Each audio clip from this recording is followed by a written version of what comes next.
Olha, quem está na lida dos concursos públicos sabe bem, né? Decorar aquela lista de crimes do Estatuto do Idoso pode ser um verdadeiro desafio. São muitos detalhes, penas diferentes, um monte de pegadinhas. Mas e se eu disser que tem um método para organizar tudo isso na cabeça de um jeito que faça sentido? Pois é exatamente o que a gente vai fazer aqui. A ideia é que no final desta análise a estrutura da lei esteja, sabe, bem mais clara e lógica. Então, esse aqui é o nosso roteiro, o nosso mapa. Em vez de sair decorando artigo por artigo que nem um robô, a gente vai ser mais esperto. Vamos agrupar os crimes por grandes temas: dignidade, abandono, patrimônio. Essa organização, pode acreditar, é o segredo. Não só para entender a lógica da lei, mas principalmente para fixar o conteúdo e, claro, garantir aqueles pontos preciosos na hora da prova.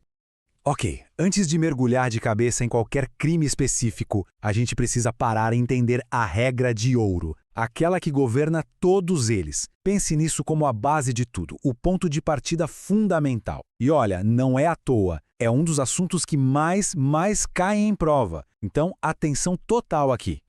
E tá aqui ela, a tal regra de ouro, o ponto que não dá para esquecer de jeito nenhum. Nos crimes do Estatuto do Idoso, a ação penal é sempre pública incondicionada. Mas o que isso quer dizer na prática? Quer dizer que o Ministério Público é obrigado a agir assim que fica sabendo do crime. Ele não precisa de autorização da vítima, não precisa que ninguém represente. E atenção máxima agora, porque vem a pegadinha clássica de prova. O artigo 95 afasta aquelas imunidades familiares do Código Penal, sabe? Aquela que impede processo entre cônjuges, pais e filhos. Pois é, aqui não vale. E é aí que muito candidato bom acaba escorregando. Beleza! Agora que a gente já firmou essa base importantíssima, sim, podemos começar com o nosso primeiro bloco temático. Vamos falar daqueles crimes que atacam diretamente a honra, o respeito, a dignidade da pessoa idosa. E o primeiro da nossa lista é o de discriminação, lá do artigo 96. A ideia aqui é bem direta. Punir quem impede ou simplesmente dificulta o acesso de uma pessoa idosa a serviços básicos, como ir a um banco, pegar um ônibus ou até assinar um contrato só pelo fato dela ser idosa. Certo. Agora vamos para os detalhes que interessam para a prova. A pena é de reclusão. Note que a pena ainda aumenta de 1/3 se o crime é cometido por quem deveria cuidar da vítima. Mas o pulo do gato, a informação que vale ouro, está aqui na observação. Uma lei recente, de 2022, adicionou uma exceção. Negar crédito porque a pessoa idosa está superendividada não é crime. Pessoal, novidade legislativa é um prato cheio para as bancas. Fiquem muito ligados nisso. Ainda nesse assunto de proteger a dignidade, a gente chega no artigo 105. Aqui, a conduta criminosa é outra. É expor publicamente a pessoa idosa. Colocar ela numa situação vexatória usando qualquer tipo de comunicação, seja internet, jornal, o que for.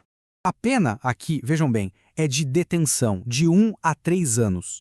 E qual é o detalhe técnico decisivo?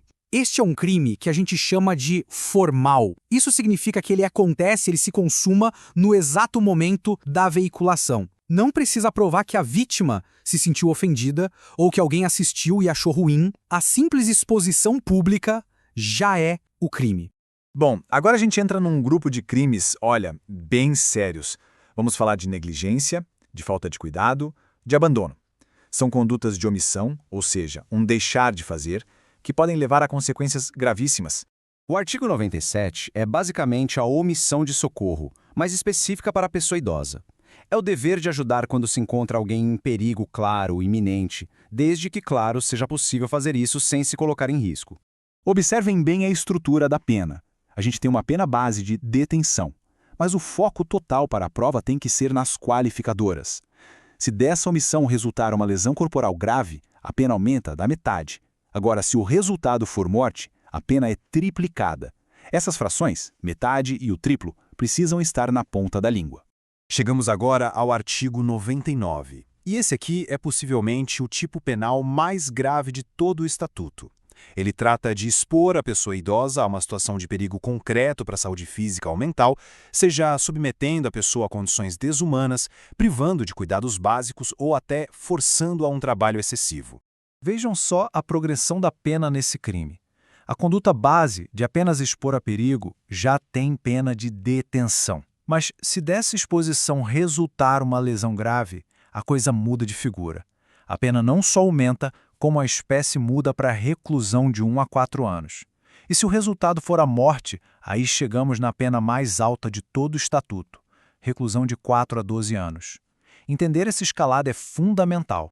Uma pausa rápida, mas muito importante. Diferenciar reclusão de detenção é chave para qualquer prova de direito penal. De forma simples, reclusão é mais grave e permite que o cumprimento da pena comece em regime fechado. Já a detenção é mais branda, começando no máximo em regime semiaberto. Saber isso ajuda a gente a entender a gravidade que o legislador quis dar para cada crime.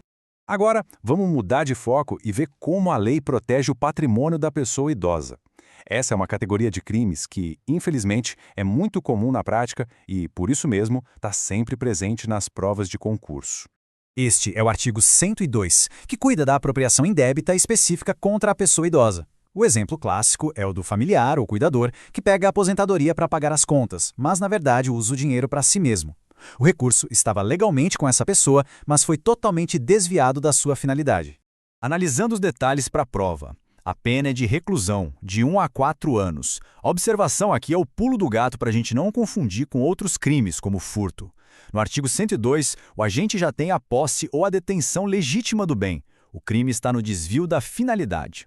O artigo 107, por sua vez, trata da coação. O que é coagir? É forçar, obrigar, usando de violência ou de uma ameaça séria. Aqui, o agente força a pessoa idosa a fazer um ato que vai prejudicar seu patrimônio, como, por exemplo, fazer uma doação, assinar um contrato ou mudar um testamento contra a vontade. A pena aqui é pesada, reclusão de 2 a 5 anos. E, de novo, aquele detalhe técnico essencial. Este também é um crime formal. Ele se consuma com a simples coação, com o ato de forçar. Não importa se a pessoa idosa cedeu à pressão ou não. A conduta em si, o ato de coagir, já é o crime. E para a gente finalizar, vamos dar uma olhada num grupo de outros crimes importantes que não se encaixaram perfeitamente nos temas anteriores, mas que são igualmente relevantes e podem aparecer na prova. Essa tabela é ótima para uma revisão rápida. A gente tem um artigo 100 que protege o acesso ao trabalho e à saúde, o 101 que garante o cumprimento de ordens judiciais e uma conduta bem específica e muito cobrada no artigo 104, reter o cartão de benefício da pessoa idosa como forma de garantir o pagamento de uma dívida. Ok, vamos a um exercício rápido de memorização. Com base em tudo que a gente viu, qual é o crime, dentro do Estatuto, que tem a pena máxima mais alta de todas? Um tempinho para pensar, a resposta amarra um dos pontos mais importantes que a gente abordou. E aqui está a nossa síntese final, os pontos que precisam ser levados para a prova. Primeiro, a regra geral é a ação penal pública incondicionada. Ponto. Segundo, respondendo ao nosso desafio, a maior pena é a do artigo 99, qualificada pela morte, reclusão de 4 a 12 anos. Terceiro, atenção às penas, diferenciando reclusão de detenção e memorizando as qualificadoras. E, por fim, não se esqueça da novidade sobre o superendividamento no crime de discriminação. Com esses pontos bem fixados, a compreensão sobre os crimes do Estatuto do Idoso sobe de nível e a confiança para a prova, essa com certeza vai junto.